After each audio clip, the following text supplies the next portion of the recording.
2010-11 Bill, introduction. The bill is set down for first reading forthwith. The Honourable Bill English. Yeah. Mr Speaker, I move that the Imprest Supply second for 2010-11 Bill be now read a first time.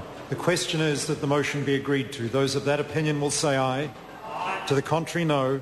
The ayes have it. Imprest Supply second for 2010-11 Bill, first reading. The bill is set down for second reading forthwith. I call on Government Order of the Day number 1. Appropriation 2010-11 Estimates Bill, third reading. The Honourable Bill English. Mr Speaker, I move that the Appropriation 2010-11 Estimate Bill be now read a third time and the Imprest Supply second for 2010-11 Bill be now read a second time. Mr Speaker. The Honourable Bill English. Mr Speaker, this is an opportunity for the Parliament to debate the economy, and I had been looking forward to it until I saw what a mess the Labor Party had made of their own internal rifts, splits and divisions. And I knew they were going to say that, and all I can say is that they are following the playbook almost to a T. Yep, almost to a T. Including the leader making the mistake of saying he was going to throw the member out of the Labor Party. You'd think they would have learnt. You'd think they would have learnt, but they haven't. And of course then Chris Carter's gone and played exactly the right card so that it's drawn out for several months while the leader's position is progressively weakened by Chris Carter's other accomplices within and outside the caucus. Of course, there is one extra bit here. Usually, the President, in the playbook that we know about, the President supports the leader. That's what usually happens, because they realise they've got to objectively oversee a process to deal with the member who has committed an offence. But not in the Labor Party. No, not in the Labor Party. The President he's out. Well, he's out in the media looking so relaxed you'd think he'd just come back from a beach holiday, wouldn't you? And he probably has. A beach in New Plymouth. No, Andrew Little. He should be sounding a bit uptight on the media. No, he's quite relaxed. Everything's playing out. At least John Key got into the caucus before he became the leader. At least John Key got into the caucus. Andrew Little doesn't have to, because he is running the policy, he's running the process. Order. Have a point of order, Dr Russell Norman. Mr Speaker, we are debating the Appropriations Bill, and I actually would like to hear what the Treasurer's economic strategy is, and he has no responsibility for the Labor Party, and it has nothing to do with the Appropriations Bill. Is the member speaking for point of order? The Honourable Jerry Brownlee. Mr Speaker, you will, I'm sure, uphold the long-held tradition. This is a very, very wide-ranging debate. And I think, Mr Speaker, it's been conducted in an appropriate manner.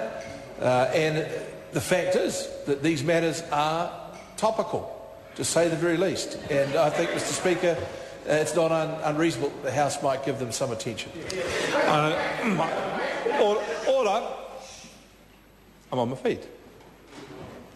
I don't have to provide anybody with a plan. But I will say to Mr Jerry Brownlee, he's almost right in his interpretation. It's not a very, very wide-ranging debate. It's a very wide-ranging debate. And members are free to range over those things. It's not the Speaker's intention to censor what people say.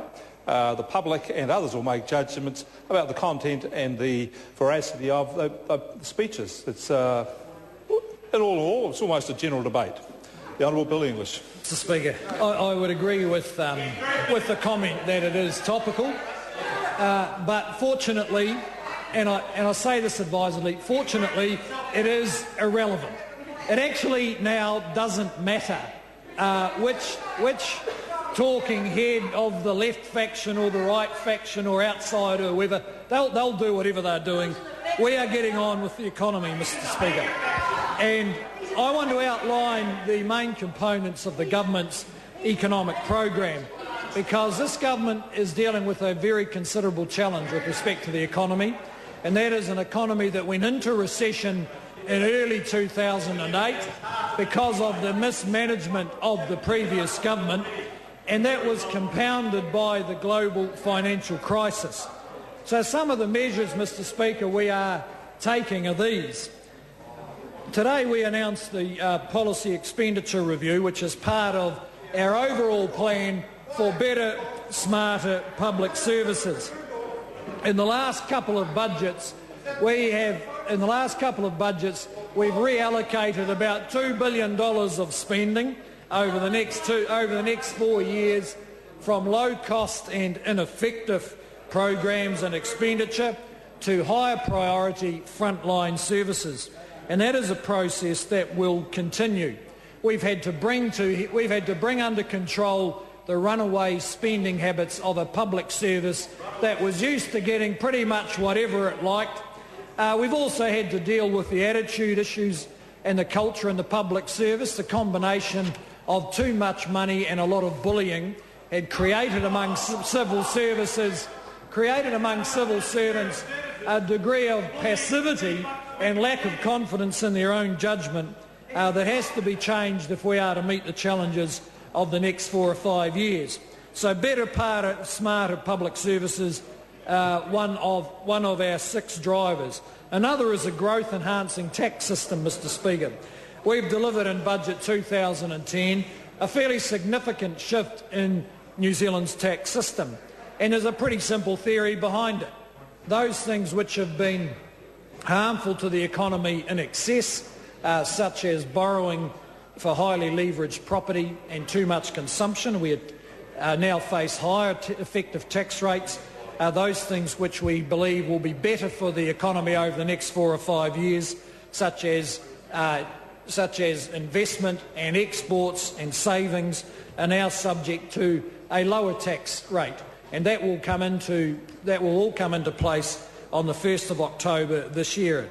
I'd have to say we are one of the few developed countries, if there are any others, that is reducing income tax rates and taxes on savings as the world emerges from one of the more significant recessions that it has had. We've cut the company tax rate to 28%, which will be lower than Australia and is likely to remain so. The average wage earner will be around $15 a week better off after GST, and a family on the average household income will be $25 a week better off even after paying higher GST.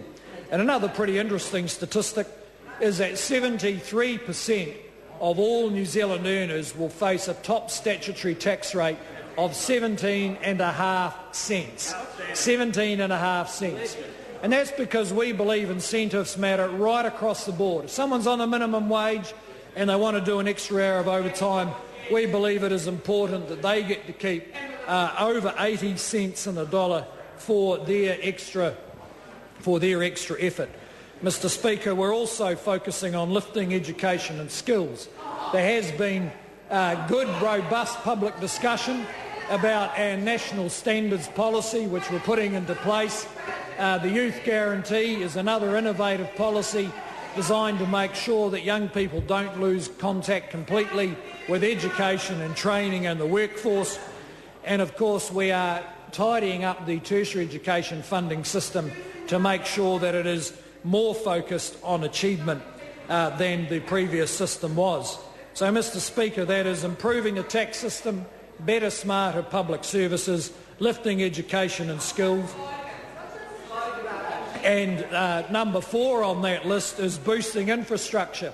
And, Mr. Speaker, I must say that the timing for this infrastructure boost has turned out to be highly appropriate. At a time when the domestic construction industry is really struggling, it turns out that the government's large-scale investment is maintaining thousands of jobs as we spend billions of dollars upgrading infrastructure that needs to be brought up to the levels required to handle a growing economy. And if I can just go through those in detail, Mr Speaker, the state highway program now amounts to $10.7 billion over 10 years.